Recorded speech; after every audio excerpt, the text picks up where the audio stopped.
রুমের জন্য ওয়েট করছি, কক্সবাজারে এসে চেক ইন করবো। তো এখানে আমি ওয়েলকাম ড্রিঙ্কস নিয়েছি,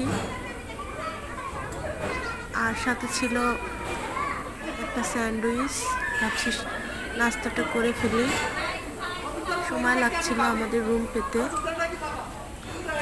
তো বসেছিলাম, যেহেতু জার্নি করে এসেছি, রুমে গিয়ে ফ্রেশ হব।